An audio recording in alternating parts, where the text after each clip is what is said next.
Hi friends, welcome to our channel. So fans అందరూ ఎప్పటి నుంచి ఎదురు చూస్తున్నటువంటి కాంబినేషన్ అసలు RC16 పెద్ద తర్వాత రామ్ చరణ్ ఎవరితో చేయబోతున్నారు, ఏంటి, ఈ డైరెక్టర్ ఆ డైరెక్టర్ ఈ డైరెక్టర్ అని చెప్పి రకరకాల పేర్లు వినిపించాయి.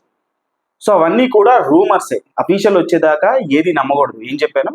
అఫీషియల్ వచ్చేంత వరకు ఏది నమ్మకూడదు, ప్రతిదీ కూడా రూమరే. సో మనకి అఫీషియల్ ఏమొచ్చింది? పోయినసారి దివాళీకి రామ్ చరణ్ అండ్ సుకుమార్ గారి కాంబినేషన్ వచ్చింది. Mighty force collaborated earth shattering Magnum opus, ఒక టైటిల్ రాశారు, ఎర్త్ షాటరింగ్ మ్యాగ్నమ్ ఓపస్ అని చెప్పేసి. అంటే భూమి కంపించిపోయి భూమి ధ్వంసం అయిపోయేటువంటి ఒక మ్యాగ్నమ్ ఓపస్ తీయబోతున్నారు. ఇద్దరు మెగ్నానిమిటీ కాంబినేషన్స్ అని చెప్పేసి వాళ్ళు ఒక అనౌన్స్మెంట్ ఇవ్వడం జరిగింది. సో కరెంట్లీ ఇప్పుడు దానికి సంబంధించినటువంటి పనులు జరుగుతున్నాయి. సుకుమార్ గారు ఆఫ్టర్ రంగస్థలం రామ్ చరణ్ గారితో చేయబోతున్నారు. సో దానికి సంబంధించినటువంటి స్క్రిప్ట్ పనులు అవన్నీ కూడా దుబాయ్లో జరుగుతుంది.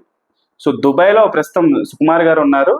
రంగస్థలం ఫస్ట్ చాలా సంవత్సరాల తర్వాత ఒక ఫస్ట్ రూటెడ్ మట్టి సినిమా, మట్టి కథ మనకి తెలుగులో. సో దాని తర్వాత దానికి ఎక్స్టెన్షన్ పుష్ప 2.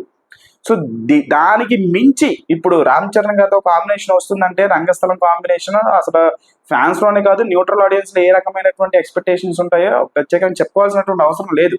సో అటువంటి కాంబినేషన్ దుబాయ్లో కూర్చొని ఆయన రాస్తున్నాడు కదా, దసరాలో రామ్ చరణ్ గారికి వినిపించబోతున్నారు. అంటే ఒక పాయింట్, ఒక థాట్ అయితే రామ్ చరణ్ గారికి ఎప్పుడో వినిపించేశారు. ఫుల్ ఫ్లెడ్జ్డ్గా స్టోరీ స్టార్టింగ్ నుంచి ఎండింగ్ వరకు ఎలా ఉండబోతున్నా ఆ ప్రపంచం అదంతా కూడా రామ్ చరణ్ గారికి వినిపించబోతున్నారు. దానికి సంబంధించినటువంటి అఫీషియల్ పూజా కార్యక్రమాలు త్వరలోనే జరగబోతున్నాయి. రామ్ చరణ్ ఫ్యాన్స్ అందరికీ కూడా ది గ్రేటెస్ట్ న్యూస్, ఇంకా పండగ చేసుకోండి. ఇంకా లాస్ట్ అండ్ ఫైనల్ గా పెద్ద ఫస్ట్ సింగిల్ మనకి దసరాలో రాబోతుంది. వినాయక చవితికి వస్తుందా రాదనేది అనౌన్స్మెంట్ ఇస్తారు. మోస్ట్ అయితే వినాయక చవితి వచ్చేస్తుంది. ఒకవేళ అది మిస్ అయితే దసరాకి అయితే పక్కా కన్ఫర్మ్. సో వీడియో నచ్చితే ఛానల్ లైక్ చేయండి, షేర్ చేయండి, సబ్స్క్రైబ్ చేసుకోండి, కామెంట్ చేయండి.